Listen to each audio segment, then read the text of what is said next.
the discipline is having a positive attitude and not coming in being negative, because you got to understand negative energy spreads just like cancer does. It spreads. It will contaminate somebody else that was coming in having a really great day. Now everybody's going to have a shitty day. That's just how it is. So the discipline is way deeper than any motivation out there. Like I said, you can have the watches, the cars, the clothes, the house, all that stuff. That stuff is cool. But then when you don't have anything else to fall back on, guess what you got to fall back on? Your discipline. How are you going to show up every single day?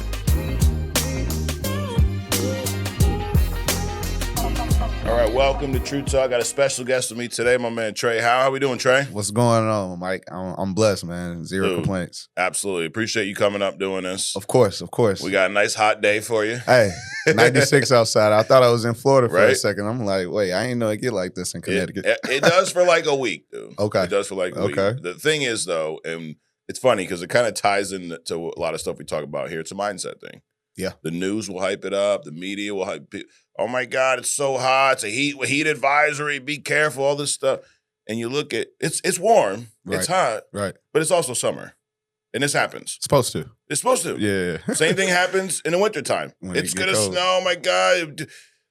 Go get the water. Buy the toilet paper. All this crazy stuff. Yeah. And it snows. The plow trucks come. They move it out the way. We go back to. I was going to say, you get to live another day. Absolutely. That's it. But it's like, if you don't block that stuff out, it's a distraction. It slows you down. And that ties right into what we do here because it's the same thing, dude. Yeah. There's distractions. Yeah. All the time. And we're going to talk about specifically how you've blocked them out, because how do I know you blocked them out, Trey? Well, you're at $500,000 already this year personally, right? Yes, sir. We're just getting into July. Right. And last year, what'd you finish at, 1.2? 1.2 million, yeah. So if you're watching this and you're in sales, whatever industry you're in, my man sold 1 million plus 1.2 last year in life insurance. Absolutely. What'd that pay you? It was because my persistency was well, so I was close to $1 million. Yeah, over? about 750. 750K. Yeah. Yep. Yeah. And then you got building an agency, which we're going to talk about. But what I want to real quick, your background. You were in sales, but you were in solar, right? Yeah. Completely different sale. Yeah, face-to-face. Face-to-face, door knocking. I was just like putting your foot in the door so they won't close the door. Right. It was pretty you were out. That's a lot different than what we do here. Oh, yeah, absolutely. Not even close. I mean, people like, what kind of leads? Are the leads? Dude, you have somebody that filled something out that asked for something. You didn't have that in solar. No. You going and knocking neighborhoods all day, every day. All day. Like, how many doors did you knock on in a day? Oh, it was any bit of 100, 200. And again, I think I'm in Dallas, Texas at this time too. And you know how that Texas heat is, right? Oh, yeah. Exactly. So yeah, it was no joke. It was brutal, but I mean, it makes you stronger on the mental side of things. So I mean, and the same thing there, right? You got to block out all of this, because I'm sure in the back of your mind, you're like, dude, it's hot. I could just be home. I ain't making no money today. I've knocked on 50 doors already. I ain't talked to nobody. Literally. Like, it ain't like, you call a bunch of people, talk to 10 people. You're probably going to close 5, know? Right. It wasn't like that there. Nowhere near. I mean, you think about, I always thought about this, especially when I made the transition to life insurance. Like, imagine knocking on doors all day, every day, and you get nothing. Yeah. That's when you really get the test. Like, are you really about what you say you're about? Absolutely. Right? Like, because man, you could go all day, sweat all day, and go home, make nothing, and then you got to show up at 8:00 the next morning and do it all over again. Right. How long did you do that for? Solar, I was in that for almost like 2 years. 2 years. Yeah, it was almost 2 years. So I had a good run with it. Sure. It was phenomenal. What'd you make your best year there? Nowhere near this. Yeah. Well, I know that. But was it 6 figures? Or? No, it was definitely 6 figures. I think I was close to like 180. Okay. Yeah. So you're grinding. Yeah. Definitely grinding. And I dibbled and dabbed into both sides. So I was on the canvassing side of things where we were more of like the appointment setters. Okay. But then I also was focused in on the selling side of things too, where we would go in homes, finish out the deals, everything like that. Got it. But canvassing was probably the toughest part because we're knocking on strangers' doors. Right. We're trying to set an appointment. Like it's not easy. Yeah. So, yeah. And I think the key is they didn't ask for anything. No. Like, dude, when I get telemarketing calls, I've now that I'm older, dude, I'm 40, so I try not to get as angry, and try to get my blood pressure, all that. But if I didn't ask you for something, don't call me. Yeah. I think it's because I've done this for so long, I'm so conditioned to, like, and that's usually my question. Did I ask you for this? Well, no, I was just, so you're cold calling me. Well, you're trying to sell me something. No, I'm not. So it's free? Well, then I just hang up. Right. But our clients have all filled something out and said, hey, I need some life insurance. Now, when you made that transition, yeah, how did you find us and why did you make the transition? Yeah, so this is funny too. So I actually quit solar, and this was back in 2023 in April. I had just got back from Paris. I went and seen my boy, shout out to Caleb Walker. Went and seen him play ball over there. So we've been cool for a very long time. I still go over there once a year. So I came back and then I ended up quitting. I was just like, you know what? I'm good on this. Like even though it was 1099, it felt W-2. Yeah. In the sense to where you're trying to tell me what I need to do. I'm a regional director at this time too. Yep. So like trying to tell me what to do and all this other stuff. And I have the #1 region. You telling me I still need to be out in the field. I'm like, I don't like I'm good. Right. So ended up leaving. And man, I was in the corporate world. I was jobless for like 5-6 months. Wow. Yeah.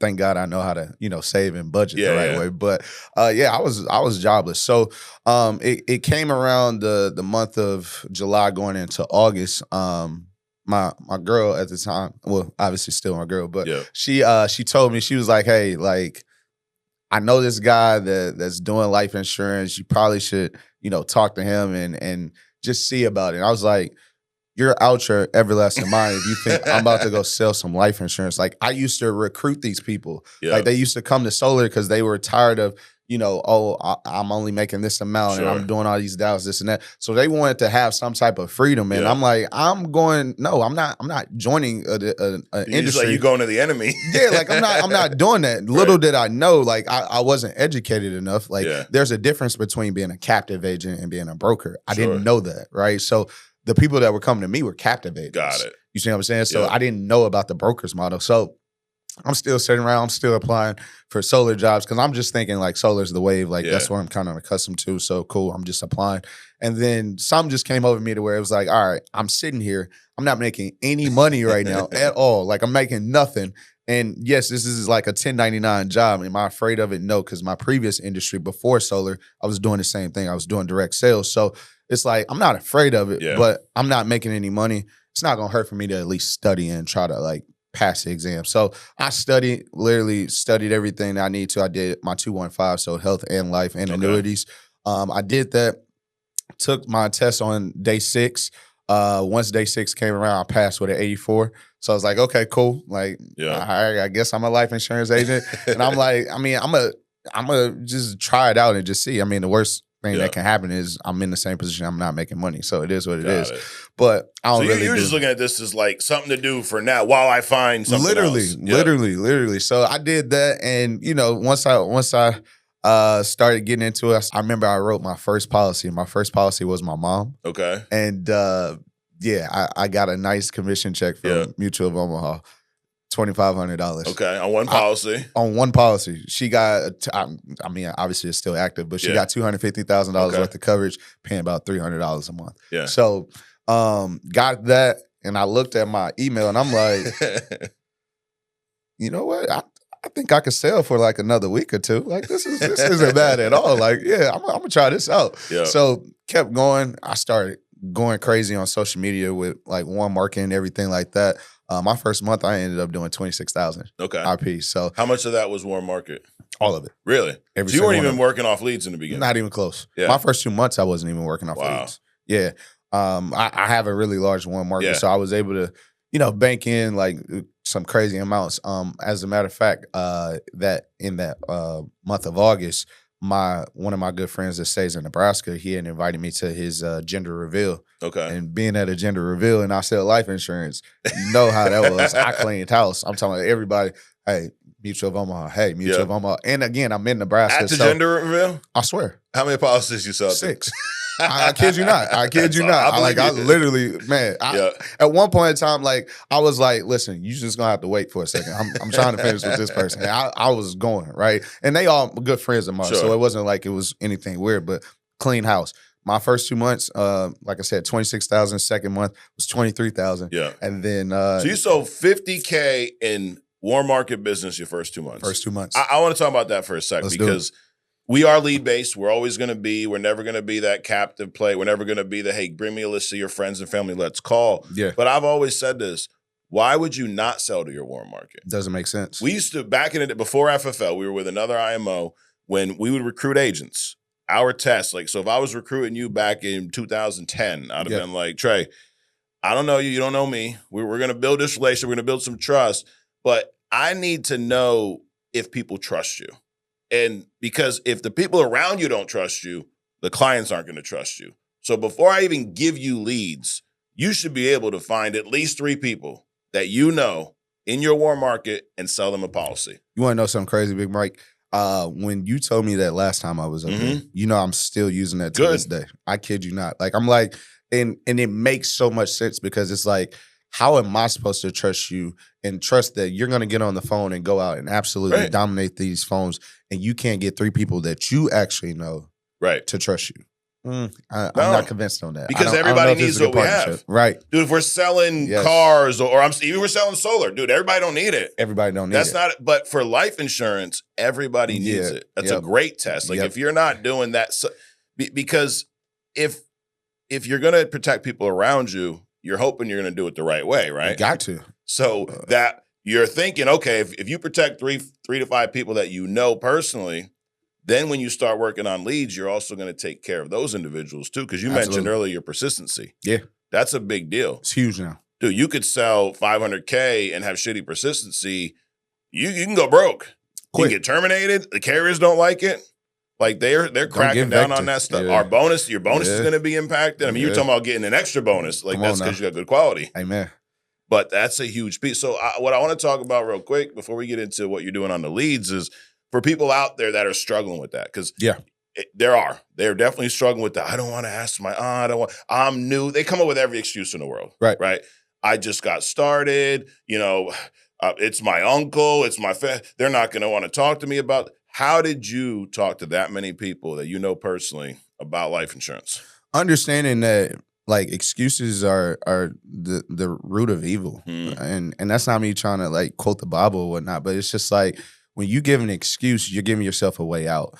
You're basically telling yourself no, just in a softer way, right?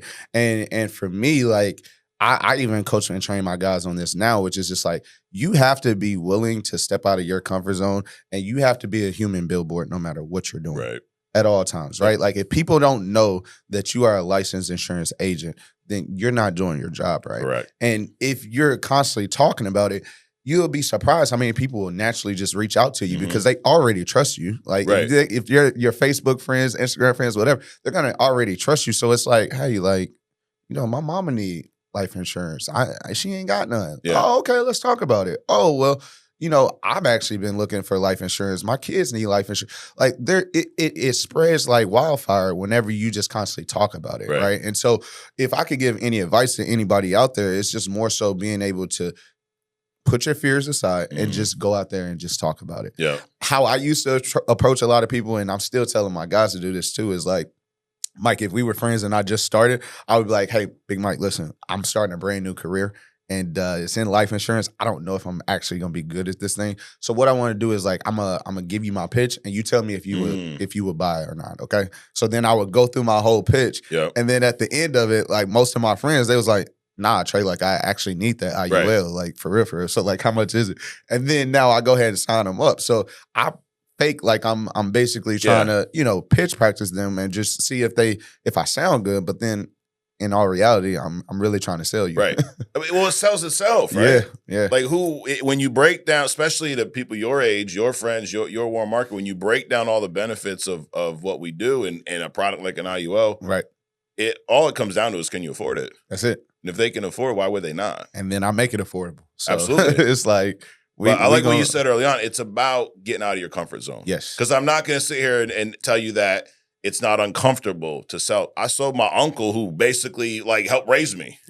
I remember going to sit down in his kitchen like, hey, you need some life insurance. He was like, I think 45, 50 at the time. And he's like, yeah, I just don't do blood. Like and this is his shit. You start bringing it up, start talking to him. And he's like, dude, I've wanted to get life insurance, but he's like, I don't like needles. Yeah. And you're like, that's crazy. There's a lot of people out there don't like needles, dude. Yeah. And you touched on another point, which is even with the clients that we talk to, right? Like, I know we're going to get into that section a little bit later, but like, even with the clients, like, people want life insurance. Right. They are either scared to do it, like you just said, because they're nervous about who they're talking to, or they don't trust a person. It could be they're afraid to talk about what their health conditions actually are, which, again, I get it, but like, you need life insurance, right? Or it could just simply be they're just procrastinators and they just always put it off. It's like, oh yeah, you know what? I'll be ready in 3 months. No, you won't. Right. No, you won't, because you're 52 right now. Correct. You wasn't ready 52 years ago. So like, I'm not trying to hear that. Today has to be the day. Yep. So yeah, no, I definitely agree with that statement though. Because just because you know something, don't assume they do. Like, I'm looking at him like, what do you mean you didn't know you could get like simplified issues? Like, you just answer they questions. Don't know that. Yeah. He's like, no one's gonna come out. I'm like, no. Then he's like, wait, so like, even after I get it, they're not gonna come out and want blood in urine. I'm like, no, dude, you're good. Yeah. But it was uncomfortable. Yeah. But dude, I didn't write as much as you, but dude, I every week, I mean, my first like probably 3 weeks, every policy I sold was off of Warm Market. Yeah. And then even as I was learning, I sucked on leads. I couldn't close those early on, but I was still closing people I knew. My wife worked at a bank at the time. Okay. They sold their own life insurance. They used to pressure her to do it. And she's like, this policy sucks. I'm not doing this. So she would refer clients. Dude, I wrote the manager of the bank. Jesus. But it's like, here's the thing about getting uncomfortable, though. Every time you do it, doing something at that level becomes more comfortable. Right. Like now, I guarantee if you see somebody you haven't seen in a while, one of your friends, it ain't going to take you much to start talking about life insurance. No. And it's not going to feel as uncomfortable as it did 2 years ago. Not at all. Because again, people are going to ask you, how are you doing? Oh, I'm doing great, man. Just did a career change. Now I get to go ahead and start to talk about it, right? So it's just like, again, you have to be a human billboard. If you do that, you're going to win for sure. Dude, ours back then, we didn't sell a lot of IULs, but it was a return of premium. So that was I would be selling you without selling you. Like, what do you do? Same deal. Oh, doing great. I'm in life insurance now. We do a lot of mortgage protection. Oh, yeah, life insurance is good. Then I'll start talking about the return of premium. They're like, wait a minute, you get all your money back if you don't die? Like, yeah. Well, how much would that be for someone my age? Exactly. And then you just set an appointment. Hey, dude, I'll come by and show you. Like, don't just give out quotes either. Don't be the professional quote giver. I mean, like, dude, I can definitely show you 10, 15 minutes, bro. You still at the same place, right? I'll swing by. You're going to be around and treat it. Then you treat it like a client. Exactly. But, dude, that's it. Everybody has some type of warm market. And like you say, that's something else. Like, a lot of people would say, oh, well, I don't really know that many people. Oh, this and that. It's like, to me, that's bullcrap in this day and age. You know what I'm saying? Like, because you got Facebook groups, you got all this other stuff that you could be a part of. You got the Snapchats, the Twitters, all this. You got everything. So it's like, you really are just making an excuse of why you want to be lazy and say that the leads don't work, or say that, oh, this industry is not serious, it's not real. Like, no, you're not taking yourself serious. Right. And that's the real big issue. Like you said earlier, excuses. Like, I'm not really on social media. Dude, it's 2026. Get on social media. Come on now. Like, I don't really do that. Well, you're going to have to. We wouldn't have this company today if we didn't get on social media. Right. I remember when we started, we looked around at all the other, competitors. Yeah. Nobody was on social media. This was Facebook. Facebook was we built the shit out of that Facebook page. Yeah. And that's where 99% of our age is between Facebook, YouTube. Nobody else was on there. I feel that. But so, like, how much does social media play into your business? Oh, it's everything. I'm posting all the time. I mean, if I pull out my phone right now, you see, I literally just posted you. I was like, stay tuned, right? So it's just like, I'm always posting about life insurance, regardless if it's like, and I think the good thing about social media now is that you could really kind of sector off like your own things. Like, if you're that, nervous about posting on your Instagram that, oh, I do life insurance. Okay, cool. Don't post it. But if you have a Facebook, we know Facebook is for all family members, all this, all that. And so that's a market that you could tap into yourself. So if you're not posting on Facebook every day, you're shooting yourself in the foot, right? Absolutely. Something else, like when it comes to X and, Thread, like what the hell is Threads, right? Like that's the whole thing now, right? So it's like, it's so many different ways for you to be able to post. It's just like, do you want to do it, right? And you don't have to have the best content in the world. No. You don't have to, get a full production like this, which is amazing, by the way. But you don't have to get something like this in order to post it. It's just like, bro, get in front of the camera and say, hey, I sell life insurance. Who needs it? Absolutely. And you're going to get some type of traction. 100%. Just be consistent with what you're posting, though. Now, let's talk about when you started getting into the leads, right? So first 2 months, all warm market. Yeah. This is now, You've sold before, but never off of leads. No. What was that like for the first time? When I got on leads? Yeah. That next month I did 12,000. 12,000. Yeah. So you went backwards. Major. Because why? Well, I was uncomfortable. Yeah. I'm gonna be honest. Like being able to get on the phone and, it's easy to talk to somebody that you know and ask them for their social, ask them for their banking information, things in that nature. But when you have to actually talk to a stranger, I remember the first time I got on a call, right? It was my first call, my first dial on leads. Yeah. First of all, I was actually nervous to even invest. But once I did it, I was like, you know what? You got to spend money in order to make money. I get it. All right, cool. So I ended up dialing my first lead. He actually answered. And when he answered, he was like, hello? And this is how the call went. That dude hung up in my face. I was quiet. Wait, Mike, you didn't say anything. Mike, I'm talking. I kid you not. Like, I wish I could have recorded that call. Like, I was quiet. I was nervous. Yeah. Like, I've always technically been like nervous to talk in front of people, but as you constantly just keep doing it, like it becomes very natural. Sure. And it's crazy. Like now I'm on stage at FFL convention and stuff like that, like speaking. But get in front of like 5,000 people, bro. Like I would never. Like 5 years ago, like I would never. But I was just nervous. And my mentor at the time, he was like, hey, like, sorry, try it again. So I was like, all right, cool. So just kept dialing. And, I did end up getting one sale that day. Okay. But yeah, it was a huge adjustment because like you have to meet people where they're at. Sure. And again, when you are knowing somebody and where you're comfortable with somebody, it's super easy. Yeah. But knowing or trying to get in touch with somebody over the phone, it's even a different sale for me because it's not the same with solar, right? Like with solar, at least I'm face to face. Correct. I feel like I can make anybody smile by just being face to face and just smiling and having a conversation. But over the phone is completely different. We're not on Zoom, at least not at that first meeting, right? Because the initial meeting, they don't know who you are. So we're not on Zoom. We're not on Crankwheel, none of that to start off. Like, obviously, I learned about those things later, but I'm just dialing and I'm like, voice is raspy and shaky and all this other stuff. I'm like, I don't know what I'm doing here. It took me, realistically, about 6 weeks to get some type of consistency on the phones because I was trying so many different things. And, that's something else that we could really dive into is being very consistent. You can't switch it up because you feel like it's not working. It might not work for that client, but it could work for the 10th call or the 12th call or the 100th call, whatever.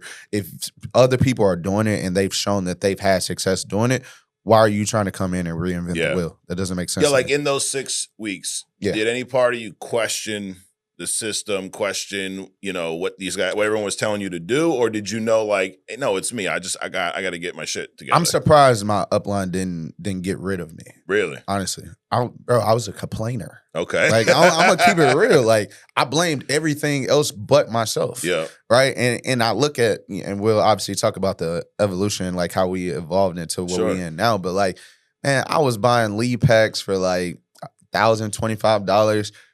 4 of them was like disconnected numbers. Yeah. And I was just blaming everything else but me. I'm like, yo, like, come on, y'all. Like, this is crazy. Like, can we replace these? And they would, but like, can we do this? Can we do that? Man, like, what leads are you working? What leads are you working? Man, what are you saying on Trey, the phone? you were that agent.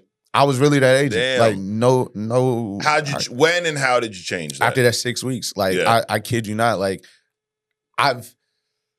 this isn't the first time that this has happened in my life. So when I did the direct sales side of things and I was doing face-to-face, I said the same thing. We were going to Walmart's, Best Buys, HEBs back in Houston, Texas, and, selling Xfinity internet. Yep. And I used to always say, well, dang, I want to go to that Walmart. Well, I want to ride with this person. I want to do this. I want to do that. And I had a, coming to Jesus moment with that as well, where it's like, bro, it's not them. Right. It's you. Mm-hmm. And again, in this moment where I was getting a little nervous and I'm like, man, this really ain't working out the way I thought. I just had to look myself in the mirror and I'm like, bro, this is a brand new industry. You thought you were doing something because you did 26K and then you did 23K the next month, but that was all warm market. That's not actually what this industry is actually about. It's about being able to talk to complete strangers and be able to get them over the finish line. There's a gap, right? When you talk to somebody, like they're like dead smack in the middle. They're on the maybe train where they might go to the no or they might go to the yes. But it's your job to either lead them to the yes or lead them to the no. Either way. Right. And I didn't understand that when I first started. So being able to look myself in the mirror and just say, dog, like it's actually you. It's not the leads. It's not the systems, because Eli's over here getting it. This person's over here getting it. That person's getting it. It's got to be me. So just locked in with being able to, go back to the basics and just take it step by step and trying to look at it. A lot of us, and it's probably a lot of new agents, will look at their problem and try to like grasp it all in one, when you could really break it down to like small micro problems. And you can easily just go ahead and get so much better at it a lot faster, because you're taking it in doses. You're not trying to take it as one big issue. Oh yeah. And so that's what I did. Realized that my tonality and my introduction sucked. So I got really better at that. And then I was able to start carrying on conversations. And then it just flowed after that. The key is like, so you were honest with yourself. You have to. And you weren't for 6 weeks. Ego's got to go out. Yeah. But that's a huge thing, is like when you can finally admit to, hey, I'm the problem, then it can be fixed. Yeah. When you don't, it won't be fixed. Yeah. I mean, you see it all the time. Agents come and go. And I met a guy recently. I was at this little music festival up the road this past weekend. Okay. And I saw somebody I knew from town.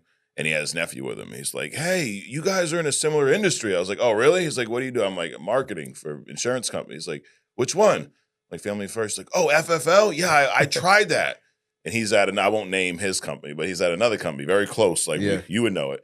And he's like, yeah, no, I tried that, but, it was just, I spent $2,000 on leads, and then, the cold calling, and I didn't have it in me to come like, whatever, dude. Yeah, he's trying to pitch me on his business. Oh, God.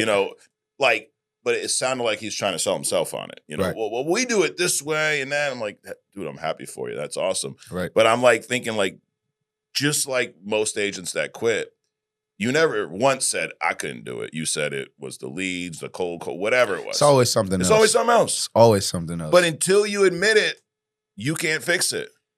And that, I mean, you learned that from Sean, right? Like, that's just like successful people in general. Right. Like, the most successful people are going to blame themselves when things are going great and when things go bad.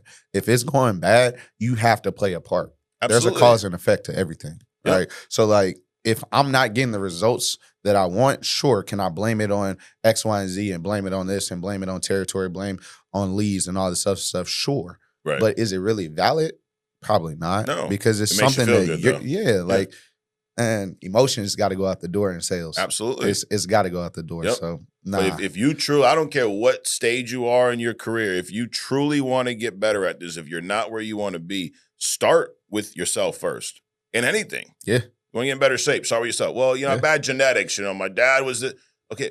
So How many donuts you eat in a week, bro? Like, come on. Yeah. How many times you go to the gym this week? Once, and then this.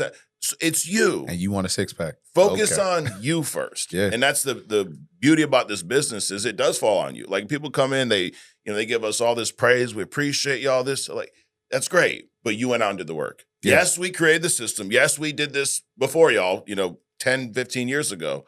But a lot of people came in with the same opportunity. Right. But they didn't go out and sell 1.2 million. Like, you did that piece. Right. Took advantage of the situation, of the Absolutely. company, of the system and all that.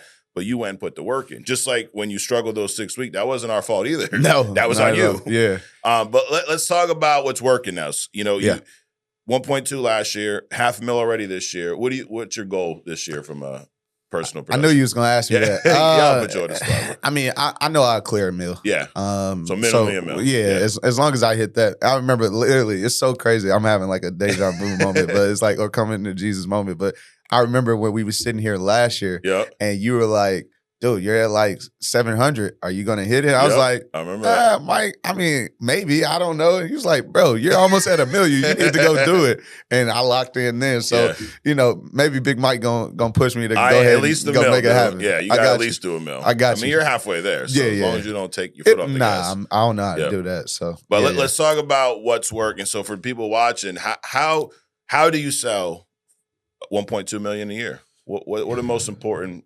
factors that go into that? Yeah, it's a couple things. Number one is this, obviously being able to have the confidence in yourself that you could go out and do it. Because again, last year I didn't come into this conversation. I never came into 2025 thinking that I could do 1.2 million. Like, that was never on my radar. But it was just a testament of me showing up every single day, giving it my all, regardless if I'm on vacation, regardless if I'm, taking my son to school, whatever. It's like I'm drilled as far as my discipline to go out and make it happen, right? And so my main focus was, being able to put in the work first. And y'all probably hear me say that a lot, but putting in the work is number one for me. Yeah. Because if you're constantly putting in the efforts and the work, that repetition that you're doing on a day-to-day basis, eventually you're going to get good at something. Right. And so being able to go out and write 1.2 million, it wasn't the easiest thing in the world, but just giving the efforts on a day-to-day basis was number one. And then being able to invest in my business. I think that's very important. Last year at one point in time, I was investing $20,000 a month. And just in leads? Yeah. Yeah. In leads. Obviously, I didn't do it the full year, but that was like half of the year. Okay. But imagine if I would have did it for a full year. Oh, There's some people in their lifetime don't make $240,000 in a year. Right. But I'm investing that into my business because I know I'm getting it back. Right. Yeah. So being able to take the risk and gamble on yourself. A lot of people always ask me, well, like, what leads are you working, this and that? Like, guys, I just told you, I started from nothing when it came to like leads. And so I feel like the leads that you do work pretty much is like parallel to what your skill level is. Okay. Right. So like if you're working, brand new leads, well, not brand new leads, but like maybe like age leads and whatnot, that means your skill level isn't that great yet to start working fresh leads. Yeah. Once you start working fresh leads, then, eventually your skill level has gotten to a point, maybe you're not where you can start running your own ad campaign. Maybe you don't have the funds for that yet, but your skill level is getting better. And so I always say you need to match your leads with whatever your skill level is at. Sure. Don't tell yourself, oh, like I'm really good, like I know I could do it. Then you go get on an ad campaign and then all of a sudden you're out of the business 2 months later and say that this business doesn't work. No, that was your fault because you thought that you were here, and in all reality, you're still down here. You're still working. So, being able to invest in myself on a monthly basis doing 20K was not something that I was excited about or well, you said early on you were hesitant to even invest. Yeah. So now think about going from there, and then now almost 3 years later, now I'm investing $20,000 a month. Like it was insane. Like hated looking at my Amex card, but hey, it was what it was because I knew I was getting it back. So being able to do that was also very key. So investing into my business. But the third and final thing was like understanding that, it's one thing to do 1.2 million, but like you just asked me at the beginning of this call, how much did I keep? Yeah. Right. If your persistency isn't right where it needs to be. Yeah. 1.2 million of nothing is absolutely nothing. Right. I mean, so you're talking about the lead cost, right? So you got to take that out of there. Yeah. But then you're right. Persistency, dude, you have a bad persistency, and all of a sudden now you could be in the red, dude. You're like, well, you sold this much. Yeah, but if you didn't keep them on the books, and I love that that's how this business works, because at the end of the day, yes, you can make a lot of money doing this. You can recruit agents and help them make a lot of money. But at the end of the day, it is about protecting somebody's family with a policy. And do it with integrity. Yeah. No pun intended, of course, right?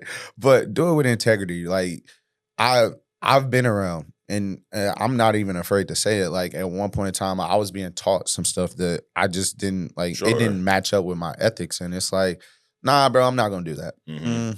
Nah, it don't really make sense. And you got to be able to sell with integrity at all times, because just like you said, Big Mike, I come from Arkansas, so I'm a country boy. So we don't really talk about life insurance much. We don't talk about, like, all we do is go mudding every day and fight mosquitoes every day, right? So like, we don't talk about it much. We are those individuals that talk about, a GoFundMe or going to the church house.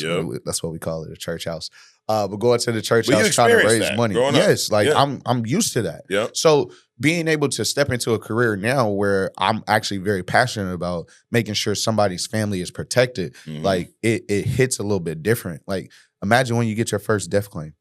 Like, it hits different, like to where you're like, okay, this job is actually real. It's not just about the money. It's not about the fame. It's not about the flash. It's not about the Rolex. It's not about the house. It's, bro, we're really protecting people's lives. Yeah.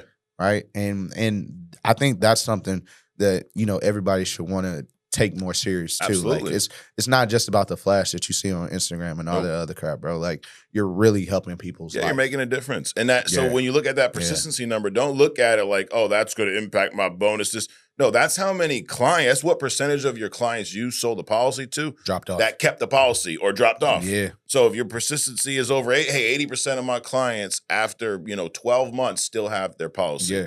That's huge. Because to your point, you're in this business long enough, you're going to get a death claim. Yeah. Or you're going to get that call and they're going to go, hey, Trey, I got your card here and my dad passed. It looks like you talked to him. Was there anything set up? Well, it was, but it canceled. So because I didn't do my job properly. Yep. Talk to me about how you've had a good persistency. Because also the more you sell, the harder it is because there's only so much time in a day and a week, right? So selling $200,000 a year, you better have a good persistency. So at 1.2, all right, what are you doing? Like what part of the appointment, whatever, if it's a few, kind of run me down why or how do you have a good persistency at that level? What are the most important elements of your appointment to ensure that? Absolutely. So first and foremost, I got to give some love and recognition to my mentors, Morgan and Ryan. Yep. They are my mentors and my business partners.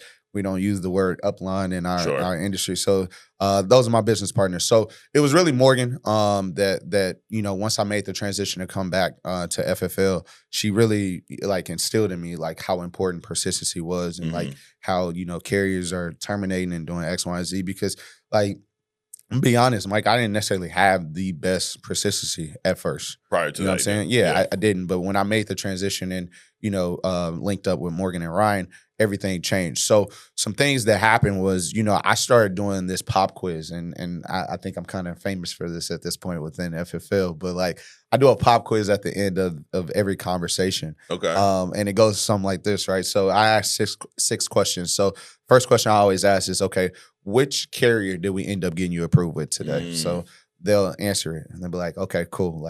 Good job. I hype them up. Great job. Yeah. Second question, what type of policy did I end up getting you approved with for today? So regardless if it's an IUL, whole life, term, mortgage protection, they'll say that. All right, great job. You're on fire.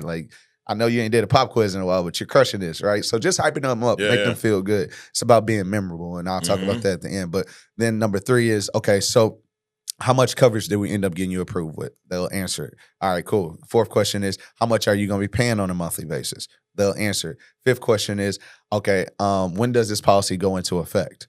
They'll answer it. Then the sixth question, I always pause. I'm like, all right, so the final question is this, and I pray you don't get this wrong because I'm sure you probably don't want to see a grown man cry today. So what is the name, and I pause, and I'll be like, of your favorite insurance agent? And they'll be like, oh yeah, Trey, the hookup guy or whatever, they'll just say whatever. And I'm like, oh my God, okay, perfect. You got it. So I'm doing that. Is it cheesy? Sure. But did it help with my persistency? 1,000%. Yeah. Why? Because now I'm memorable. Right. You're connecting with it. It wasn't a transaction anymore. Correct. It's okay, I got a homie, I got a friend. Yeah. I literally have a great person that I'm talking to at the end of it. So being able to do that pop quiz was everything. Something else that I also learned from Morgan and Ryan is that you want to be able, again, we're selling life insurance. I come from solar. I also did Xfinity sales, Spectrum sales, stuff like that. So when I was doing those sales previously, people would leave with something, right?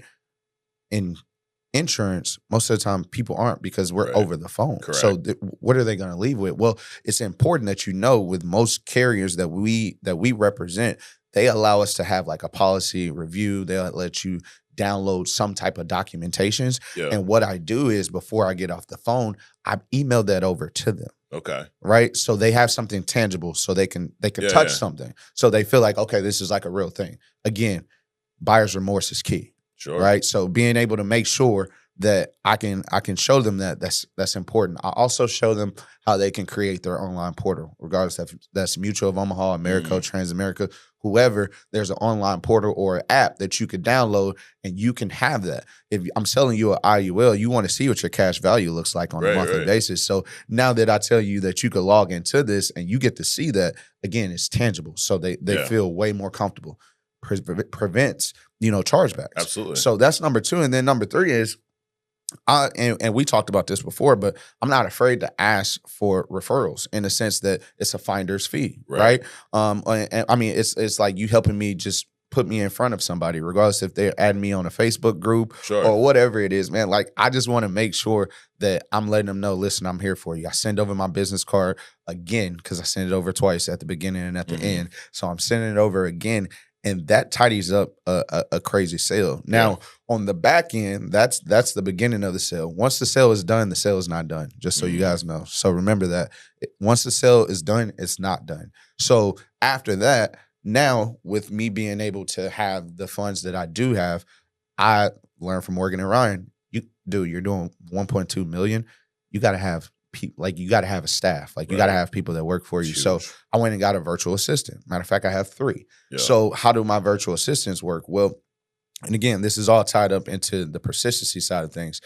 I have one virtual assistant that literally calls all of my clients after 3 days. And what they do is they check in, make sure that they got everything, make sure that they can log into their online portal, make sure everything is good. How is that set up? Well, I let them know what that phone number is that's going to be calling them in 3 days. Right? So systems is everything. Yeah. So that's number one. The second VA that I have calls all my insufficient funds, if I ever have any, right? Yeah. They call those. And so what they're doing is they're calling, they're reaching out, hey, client, America or Transamerica told you that they told us that you have insufficient funds. Do you have your online portal? You don't? Okay, cool. Let's go ahead and create that right now while we're on the phone. I need for you to go online and go ahead and pay for that. Right? So that's number 2. And then my third one is, if I ever do get a chargeback, I want to get those people back on the books, regardless if it's, something that's a smaller policy or whatever. We need to get them back on the books. So I have pretty much delegated 3 different things that I would normally have to do, delegated it through 3 different virtual assistants. Yeah. And so that's the reason why my persistency, since I've been with Morgan and Ryan, has shot up out the roof, because I'm not afraid to spend money on things that make the most sense. And having 3 virtual assistants makes the most sense for my business. Because again, I'm selling 1.2.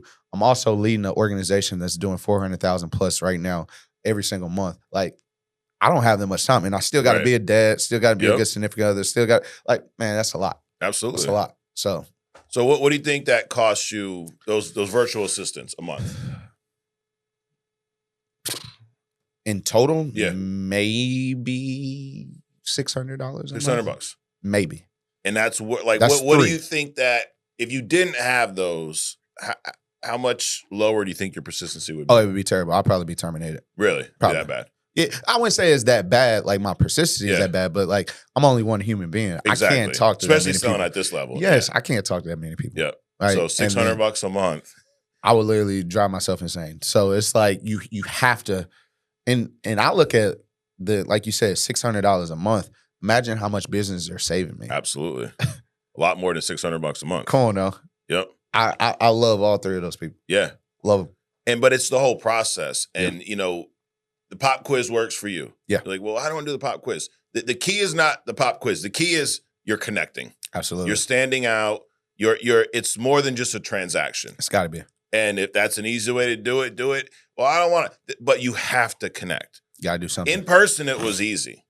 Let's say it was easy, but I thought it was easy because. But it is, because you get to see the person. Yeah, you get to see the person. Dude. They get to know who you. Okay, I like this guy. Poke a little fun at yourself. Make them, dude, I knew if I made somebody laugh within the first couple minutes, we're getting some policies today. Absolutely. And I knew if, like, dude, I know I'm funny. And if you ain't laughing, I'm like, oh shit, we in trouble. Listen, I must have screwed something up. I got the rule of 3, like, and I still teach my guys this, but the rule of 3 is they need to know 3 facts about you. You need to know 3 facts about them. And this third one, again, take it lightly, but you need to make them laugh or smile 3 times. Absolutely. Right? And if you're not funny, don't tell a joke. Exactly. Right? Don't try. It's just stupid. But you can still make somebody smile. 100%. How you doing today? Oh man, how old are you? You're 50? Man, you sound like you 36. Yep. That's gonna make somebody smile. So you already got one down, right? So it's like, if you can keep that subconsciously up here and just always remember, they need to know 3 things about you, 3 facts about you. Obviously, you need to learn 3 facts about them and make them smile or laugh 3 times. You made a friend today. Absolutely. And you won. So we should look at it's an exchange of information. I'm we were in the home, you're on the phone, but I'm meeting with you and I'm expecting you to give me your social, your bank account information, go through your health history, talk to me about your family, your kid, all this. I'm expecting you to give all that to me. And I don't even tell you that I'm married with kids or not. Like nothing. It's got to be back and forth. Sean used to, the way he trained on this was like, imagine at the table there's a piggy bank there, right? Yeah. And for everything that I want to get from you, I got to make a deposit. We're both making deposits into that. Yeah. But if I want some information from you, I got to provide some too. It's a back and forth. Absolutely. But I'm like, hey man, how long have you lived here? Oh, 15 years. You know, you got kids? Yeah, we got 3. Oh, I got 4. Here's my age. We got to talk a little bit. Yep. I don't need to spend, 30 minutes doing that. You can do that pretty quick. Yeah. But it's a give and take because you're making say you're making a friend. Friends can tell you no, but you're making a connection in this appointment. You have to. And if you're not, you're gonna have a bad quality of business. Again, whatever it is, pop quiz, make people laugh, but you have to connect. You got to be an impact. Yeah, like you have to be an impact. You have to be something different. People are always going to be sold to because that's just the way life is now. But like when you don't make it seem like it's transactional and you actually genuinely care, like that's when you build really good quality of business and you win in that aspect. So don't make it so transactional. Like obviously you're gonna get paid from the deal, dude. Sure. Like congratulations. But like don't make it just about that. Like connect with somebody. Absolutely. So let's talk about the team. You guys are doing about $400K a month right now. Yeah. You weren't doing that last year. When Not you even came close. In. No. It was me. It was just you. Yeah. Which I'm glad. Awesome. Building a team. Yeah. What is your what's your goal for your team at the end of the year? Oh, we have to be clearing $1 million a month. $1 million a month. And we will. Yes. We will. I promise you that. What have you done to get these guys started? Also, let me back up. You got a few people that are on track for Hall of Fame, right? Man. How many you got? Listen, we got about 5 or 6. Okay. If you don't mind, I want to shout them out. So, drop some names. We'll put some pressure on them. Come on, let's go, baby. Let's go. All is it? right. So we got Marcus Farrow. He's already over the halfway threshold. So he's gonna be one. We got Deja Sun. She's also gonna be one. We got Jihad Hoffman. He should be one. Yeah. He's got to make it happen. But we also have Ibrahim. I'm sorry. He's supposed to be doing it. Ibrahim, that's my guy. And then we got Cam Allen. Okay. So those are my 5 that are literally they're pretty much all neck and neck right now. Yeah. So it's like a race to the red jacket, and every single one of them they like, I'm getting it. Especially Deja. Deja's she a little feisty in a good way. So she's like, I'm definitely making it happen. I just think all 5 of y'all should get it. Why Man, not? listen, why not? And you want to know what's so crazy, Mike? And again, it's a full circle moment. Beginning of January, not beginning of January, end of January when we were at convention. Yeah. It's crazy because me and my business partner Harrison Curry, he was there, and it was only like 4 of us there total, and it's not even the people that's in my organization now, but like it was 4 of us there, and he was recording me after I picked up all my awards. I was like, this is nice, but I can't wait till next year because I guarantee it's going to be way more of us that's going to be getting these awards, and you can stamp it. And look what's happening now. It's awesome. It's crazy. Yeah. It's crazy. Manifestation is a real thing, bro. 100%, dude. Real. Yeah. But let's talk about the work that goes into, because you play a role in that, right? Obviously, they got to put the work in. Absolutely. But how did that happen? How'd you go from literally nobody last year to 5 people on track to hit Hall of Fame? Yeah, and I was telling you this earlier, but my mentality and shout out to Jamil Dalloway for this one, but it's I do, we do, you do. I do, we do, you do. I was doing this subconsciously last year.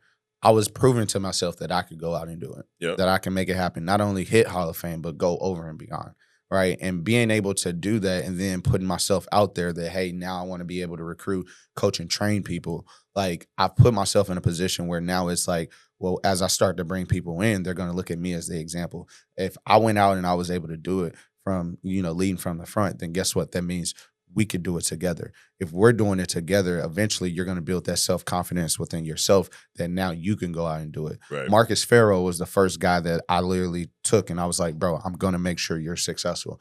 And literally it was always the I do, we do, you do. So I led from the front. I was showing him what I do on a day-to-day basis, how I dial, what my systems look like, everything. We started doing it together. And then eventually it wasn't even like 2-3 weeks later, he started being self-sufficient where the guy was ready to start dropping $1,500 a week on leads. He was that ready. Yeah. And then now he has the confidence and now he's building a team. Now he's doing it. And so did that with Marcus. Then I ended up doing it with Deja. And then Jihad and Ibra and Cam, they already had their system in place because we brought them in from another organization, and now it's just going. So it's like I talked about it a couple of weeks ago. Well, it was actually last week. It was called the steam train, right? Like most people don't understand that the steam train was like one of the most impactful inventions ever.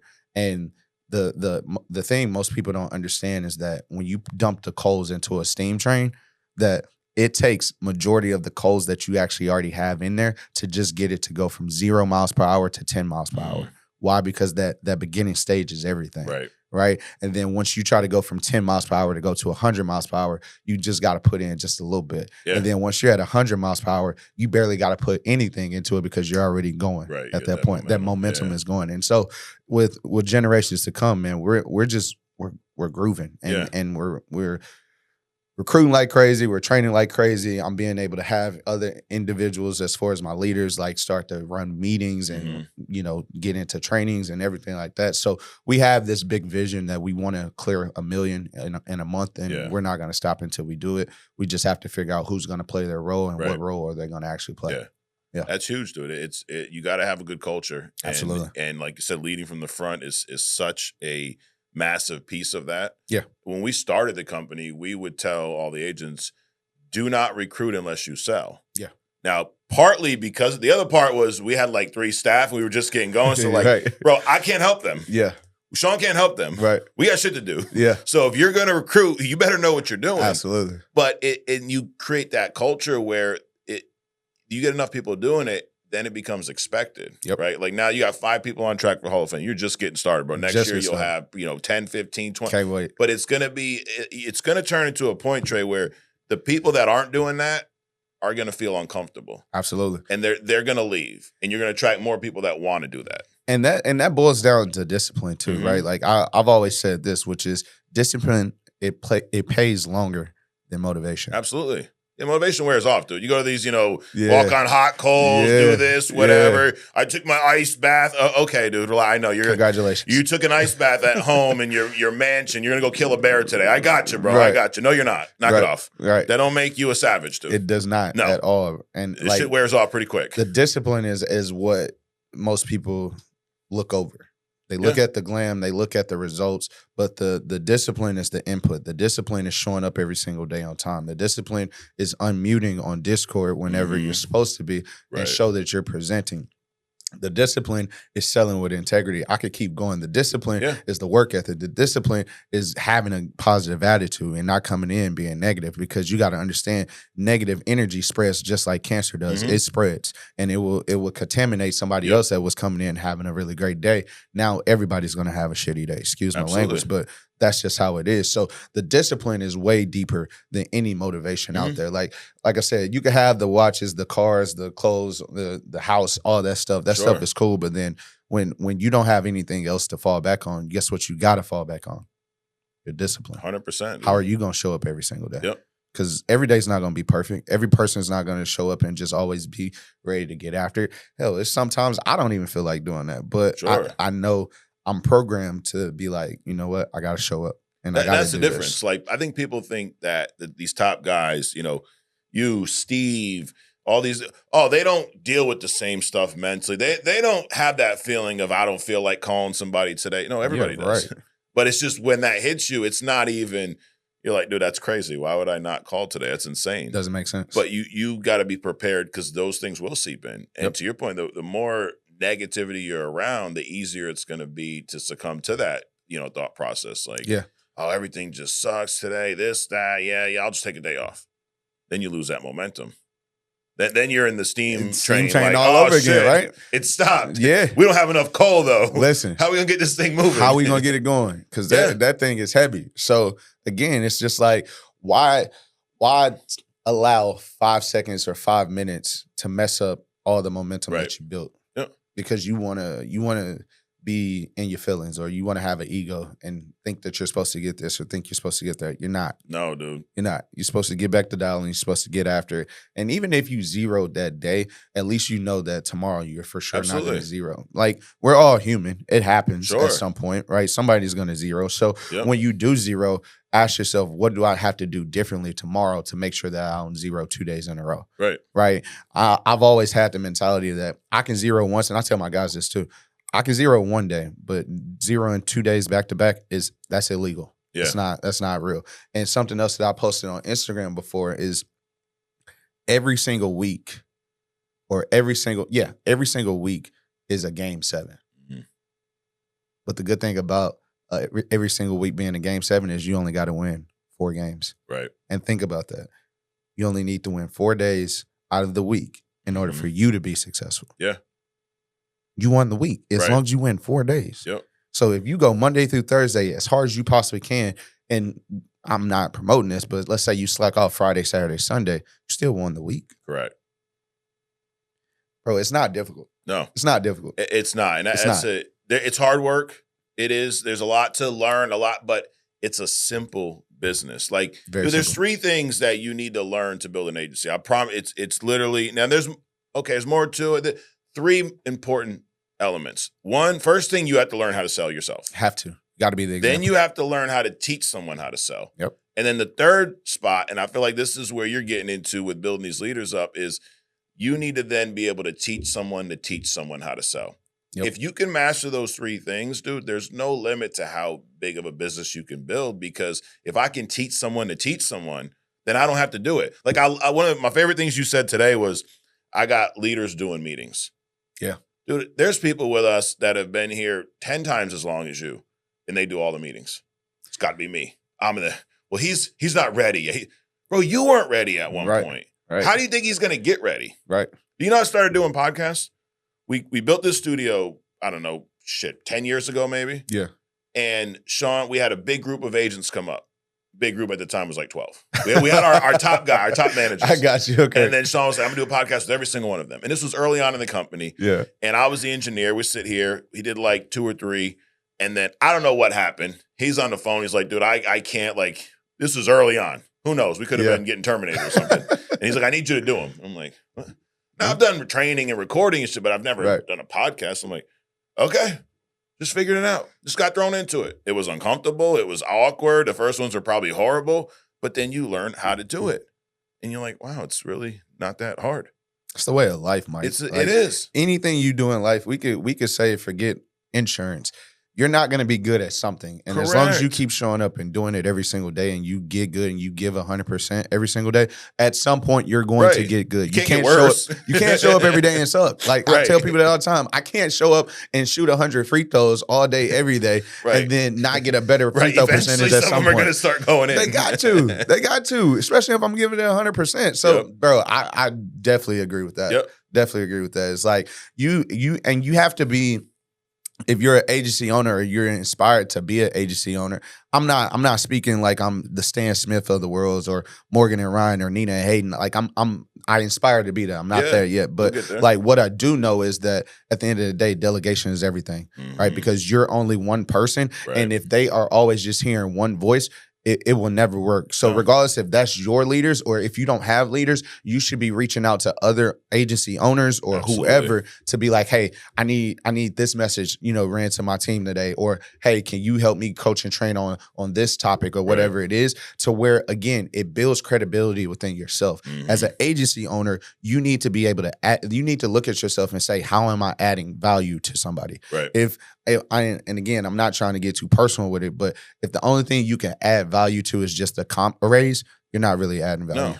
You're not really adding value. Nope. Like, people want to grow as a human being, especially if they're trying to, if they inspire to be an agency owner, they want to truly just grow. Right. And they need to know, what is the playbook? What does this look like? If you don't have the answer, go find somebody that has the answer. That way, both of you guys can learn at the same time. Now you're showing them how to network. Yep. Right. This is how you network. So when you have somebody brand new that comes in and maybe you don't know X, Y, and Z, cool. Now we can both go to this person together. We could both learn. Now you're teaching that person how to network. Right. And it's just domino effect from that. Dude, with our company, you're joining now, you're in an awesome position because there are thousands of people that already know how to do it, right? Like, it's not like, dude, we're getting started month 2 and you're like, well, how do I sell this much? I don't know, dude. No one's selling that much. Yeah. This is whatever number you want. How do I sell $500,000? I can point you in that direction. How do I get to $1 million? I can point you in that direction. There's at least, it's crazy to say this, but there's at least a dozen people every year that are up there. Like,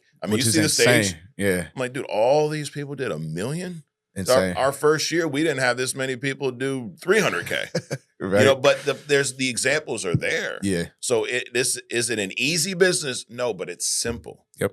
Dude, I hear y'all talk about what you do on the phone, and I'm like, I ain't been in the field in probably 5, 6, longer than that. Shit, what year? Dude, it's probably been 10 years. But it's a lot's changed. Right. But a lot's not changed. No. Same concept, same principles, it's the same strategy. I tell my previous athletes, I say, listen, this is the same game. It's just a different arena. Yeah. You know what I'm saying? Like, at the end of the day, the discipline, the work ethic, the attitude, the mentality, the putting in the work, all that is still the same. Mm-hmm. It's just a different arena. And so, you know, when comparing that to what you were doing before, Mike, it's the same game. Thing. Now we on computers with it. You know? Now you guys get to talk to 10 people in the amount of time it took us to get to 3. Right. You know? Right. I'm getting in my car going, I got an hour to get to this guy's house. I just left it. But it's the core principles have not changed because at the end of the day, we're still doing the same thing. We're still talking. I don't care what kind of lead you're getting. You're talking to someone that saw something about life insurance, an ad, a piece of paper, a mailer, a phone call, and said, you know what? I want more information about that. Yep. You're talking to that person. And then you have a product that can improve that person's life and really impact that family for generations. I mean, you've had death claims. Yeah. What? Talk about the first one. How impactful was that? I ain't gonna get sentimental, but I broke down because like you heard it in their voice. Yeah. Like they were just like sick to their stomach, and you know it was kind of unexpected as well. Yeah. But I walked them through like, hey, this is what you need to do. You need to contact the carrier X, Y, and Z, and you know they thanked me after the fact because it was a very efficient move, and it didn't take too long either. And I think that's a toast to the carriers that we do represent because they don't play around with stuff like that. So. It definitely hit home. Yeah. But that's when I knew for a fact that I was in the right industry because I've always wanted to chase impact, not necessarily like, I helped a person do this and do that. But it's just like knowing that I played a part in somebody's life, regardless if it was this big or if it was this big, right? Like I thrive in that. So being able to know that, hey, this person, at least he did everything that he was supposed to do while he was here on earth. He got insurance. He made sure that his beneficiary knew where his policy was at, and they also knew who his agent was as well too. So it was touching for sure. But I mean, it made this opportunity way more real than I thought it was. Absolutely. Yeah. It's impactful. And whatever the death benefit, I mean, my first death claim I think was a $20,000 policy. Oh, that one was only 40. It was with America. Yeah, it was only 40. But dude, that 20 it could have been 20 million to this family. Right. But the point is they got 40 grand. Yep. And you did impact that family. Yeah. You've lived on the other side of it. Right. Pasta dinners, church, whatever. Yeah. That family didn't have to do that. Yep. And I'm sure 40 grand went way above the funeral. Oh, absolutely. Like they had money to now it doesn't bring the person back, doesn't solve any of that. But what it does is do people do harm to themselves over financial strain? Yes. Like straight up. Yeah. Not to get all emotional, but they do. They do. So you were able to put something in place that impacted that family so that financial strain was not there. Absolutely. Doesn't change. It actually helps them grieve because they're not worried about that piece. Right. I mean, you've been around it where it's like, how are we going to pay for, the obituary costs that much? Yeah. And we only, we can't do another pot. Can we do a GoFundMe? Man, Arkansas, we was going to churches, asking churches, hey, can you donate to them? He went to this church. Can you help with something? Yeah. You know what I'm saying? Because people we used to sell, shout out to my grandma on this, but we used to sell Boston butts is what we call it. But all it is just pulled pork. Okay. All right. So we used to have like Boston butt drives where we would sell those for $20 and try to raise enough money to, put somebody in the ground. Like it was crazy. It's crazy. It really was crazy. But now, it, like I said, it has such an impact on me to where I know the benefits of it and I know how important it actually is. So I get super passionate about it. And I don't mind, not necessarily being confrontational, but I don't mind pushing a client a little bit more and be like, what do you mean you're going to wait? Yeah. Like, what do you mean? Yeah, what are we waiting for? Why are we waiting? Right. You could pass away tomorrow, then what? You said your kids was the main focus. That's what we talked about earlier. So what are we waiting on? And again, sometimes it works, sometimes it don't. Right. Can't change a person, but you can at least apply the pressure to them to where they really think about it. Like, is my family really that important, right? Or is, my kids' future very, very important to me? Is my wife's future or my husband's future very important to me? Or is it just like, I'm just on this call just to BS?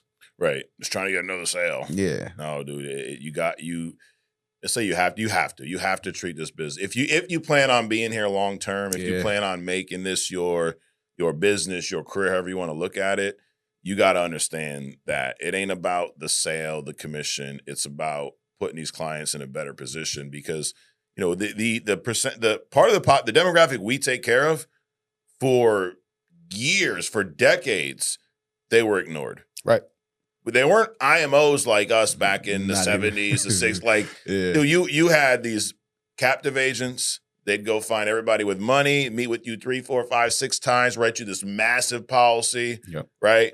Get paid, once every 6 months, and they're swimming in money. Yep. And all they care about is going to the wealthy. Yep. I didn't have insurance people come to my house as a kid. Yeah. I didn't get mailers. I didn't none of that stuff. Yeah. None. And we're dealing with that middle America. Sometimes very lowering. I mean, I'm sure you've been on calls where it's like, dude, it's how much? $30? Yeah, to give you $5,000. Like, those are our clients. If they don't get a policy, they have nothing. They have nothing. Nothing. And it impacts families for generations. It's not about that one. Do you drop a $20,000 debt on a family that is struggling to get by? It's tough. Oh, dude. It's the reason why my agency's name is Generations to Come, man. Yeah. It's like, it's literally, it goes deeper. Like, obviously, I want to be able to build something to where, my kids will be able to have, wealth and all this other stuff, which is great. But the reason why it's called Generations to Come is because it's not just about us. Mm-hmm. It's about me being able to bring people into my organization and do the exact same thing. Right. It's about the clients that we talk to on a day-to-day basis. Their families need to be able to do the same thing. So it gets deep. It gets deep, bro. Absolutely. It gets deep. I love it, dude. Yeah. Last thing before we wrap up, we're talking about, pointing to other people. Like, we have all these examples out there that are already doing it. Right. One of the best ways to get your agency jump started is going to an event. Oh my Ignite gosh. just happened. We got another one coming up on the East Coast, but the annual convention.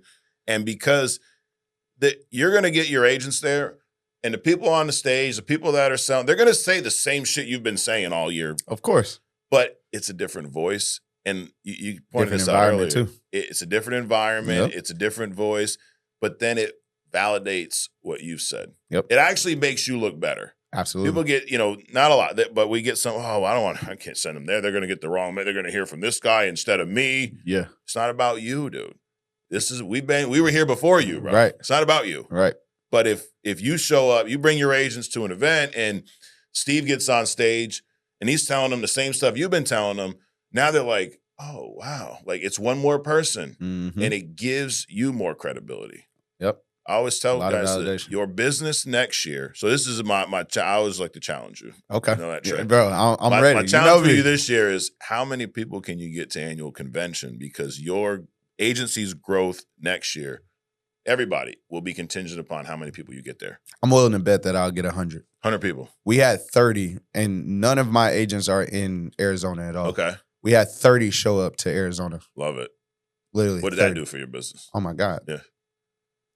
Because you said you did $400K last month. Listen, you weren't at $400K in January. No, not even close. Not even close. So it's like, I know for a fact these Ignite conferences that we have, as well as convention, like, it's very impactful, not only just for yourself, but for your people to hear. Absolutely. Like you said, being able to hear different voices is everything. But like, it's something about just being in a room where you are in the room where it's a lot of positive, people. Yep. But it's also a lot of people that's really genuine about what they do. Mm-hmm. And they're making really good money, but they're also having an impact on other people's life. Yeah. That excites the hell out of me to where it's like, you know what? Like, I'm locked in, I'm ready to go. So that's why I know for a fact we could do a meal by the end of the year. I know for a fact we can get 100 people Love it. To annual convention, and we just gonna keep blowing this thing up, man. I'm excited. Dude. Love it. Well, hey man, I appreciate you coming up doing this again. It's always a good time, and I have no doubt, dude. Get 100 people there, and you watch next. You'll be Agency Hall of Fame next year. Oh, I can't wait. Yeah, it's happening. It's happening. You're getting on that track now. Just we gearing up for it. And it's like a cheat code. You get your agents there, and everyone else does the work for you. Absolutely. Why not? Yep. Dude, a guy said this years ago in this business. You build this business from meeting to meeting, right? If I can get you from a lock-in to a dial day to an ignite to a conference, from meeting to meeting. Yep. Because, dude, a lot of people with us, when they get going, you know how it is. They're struggling. Dude, they're one bad day, bad week away from quitting. Being done. But if we go, hey, dude, we got the Ignite next week. Yeah. All right, man, I'll go to that. Then they come back out. They're recharged, regenerated. But you build this business meeting to meeting. Let everyone else around you help. Yeah. It's one big team, you know? That's the beautiful part about FFL is like, man, we have like you said, we have so many people winning, but we have people that aren't gatekeeping. Right. There's no secret around here, right? Like it's like, oh, you need help with X, Y, and Z? Yeah, go talk to that person. They got you. Absolutely. And you go talk to that person and they literally help. Like that 100%. Family dude. first. Family first. Dude, it's not bro, just the name, dude. Yeah, it's sick, bro. A lot of thought went into that. Literally.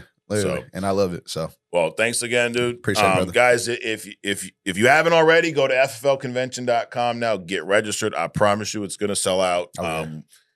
We had an overflow room last year. Dallas, Texas, baby. Absolutely. Yes, sir. We're getting too big for that place. I heard. One more year. Definitely this year we'll be there. Yeah. We'll probably need a bigger spot next year. I heard we thinking about stadiums. Dude, we're getting there. We're getting there. You know, growing, so baby. it's inevitable. Let's go. But it's because of all the growth, because of guys like you and T and just they're and we're just scratching the surface. We're just getting started. Like I tell people too, and I know we about to end it, Mike, but man, listen, insurance has been around for over 100 years. Yeah. But insurance was born again. And again, I'm not trying to compare it to like Jesus, but like insurance was born again in 2020 because COVID happened. Right. Then it went virtual. Yep. It's only been around for 6 years. Right. So imagine the 2.0 version of insurance. Imagine it just a year from now, 2 years from now, 10 years from now. If you're not getting in it now, like, right, you're tripping. Dude, we've doubled volume since 2020. I know. We will be. We're gonna do a billion. A billion this year. Yeah, we're gonna do a billion. I can't wait. This last month we were just under 100. It was like 97 and change. By the time all the missing policies come in, it'd probably be close, but call it 97. Yeah. We're gonna be at a billion this year. We're definitely doing a billion. That's insane. So, and that was manifestation. That was something we said a decade ago. Crazy. Sean said that. I was like, he was crazy talking about a billion. Dude, we ain't even doing a million right now. What you talking about? Here we are, you know? It's crazy. Well, thanks again. Of course, guys, thanks for watching. Subscribe if you haven't already. We'll be back at you every week right here on True Talk. We'll see you next week.